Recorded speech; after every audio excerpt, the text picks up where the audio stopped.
Сейчас, когда пришла пора холодов и наш организм подвержен простуде, да и вообще иммунная система находится в плохом состоянии, важна профилактика и правильное лечение.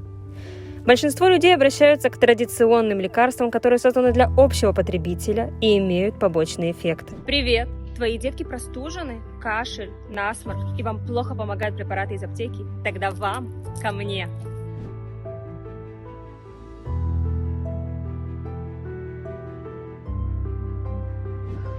Очень рада, что я знакома с Алиной. Алина всегда мне помогает и советами, и непосредственно вот такими прекрасными маслами, которыми я пользуюсь постоянно.